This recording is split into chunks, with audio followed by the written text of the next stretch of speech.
Assalamualaikum warahmatullahi wabarakatuh.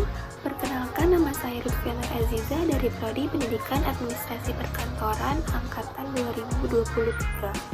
Yang terhormat kepada Bapak Adi Irfansyah SPD MPD selaku dosen mata kuliah Teori Belajar dan Pembelajaran.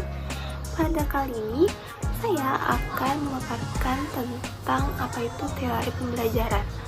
Yang teman-teman tahu pasti teori pembelajaran banyak kan? Salah satunya ada konstruktivisme, ada humanistik, dan lain sebagainya. Nah, pada kali ini saya akan menjelaskan teori pembelajaran yaitu behaviorisme. Apa itu behaviorisme? Pembelajaran behaviorisme adalah salah satu pendekatan teori belajar yang menekankan pentingnya pengaruh lingkungan terhadap perilaku individu. Pendekatan ini berfokus pada pengamatan dan pengukuran perilaku yang dapat diamati serta bagaimana perilaku dapat distimulus secara eksternal dan proses penguatan atau hukuman. Menurut behaviorisme, terjadi melalui asosiasi antara stimulus dan respons serta melalui penguatan positif ataupun penguatan negatif terhadap respons tersebut. Nah, apa sih itu stimulus dan respons?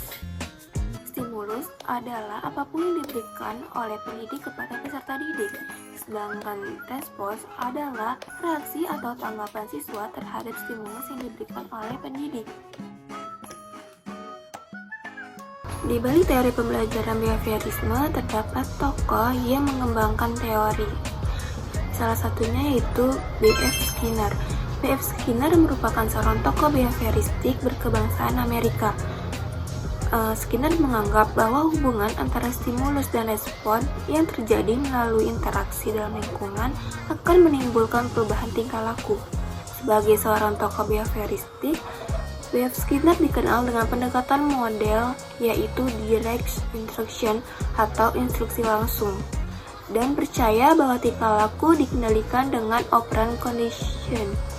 Operant conditioning atau pengkondisian peran merupakan suatu proses penguatan perilaku operan yang dapat menyebabkan perilaku tersebut dapat berulang. Dalam prinsipnya, teori behaviorisme memiliki beberapa prinsip, yaitu yang pertama, objek psikologi adalah tingkah laku, yang berarti seseorang dianggap telah belajar sesuatu apabila ia mampu menunjukkan perubahan tingkah laku. Prinsip yang kedua, semua bentuk tingkah laku dikembalikan kepada refleks. Artinya, bahwa tingkah laku seseorang ditentukan oleh respon-respon yang diberikan melalui stimulus. Yang ketiga, mementingkan pembentukan kebiasaan. Maksudnya, proses kerja teori ini adalah pembiasaan yang terus-menerus diberikan sehingga dengan kebiasaan itu, apa yang diberikan dapat tersimpan dengan baik. Contoh dari penerapan kehidupan sehari-hari, yang pertama penguatan positif. Yang pertama itu contohnya seorang anak membersihkan kamarnya tanpa disuruh ibunya. Dalam hal ini ibunya memberikan reward atau penghargaan berupa hadiah kecil untuk anaknya. Dan yang kedua itu penguatan negatif. Penguatan negatif ini contohnya seorang anak yang berkelahi terhadap kedua saudaranya. Jadi anak ini berkelahi sehingga menimbulkan pertengkaran, dan ibunya ini menasihati kepada anaknya berupa nasihat yang baik dan diberikan sanksi hukuman yang kecil untuk menjadi pembelajaran bagi anaknya. Contoh berikutnya adalah stimulus.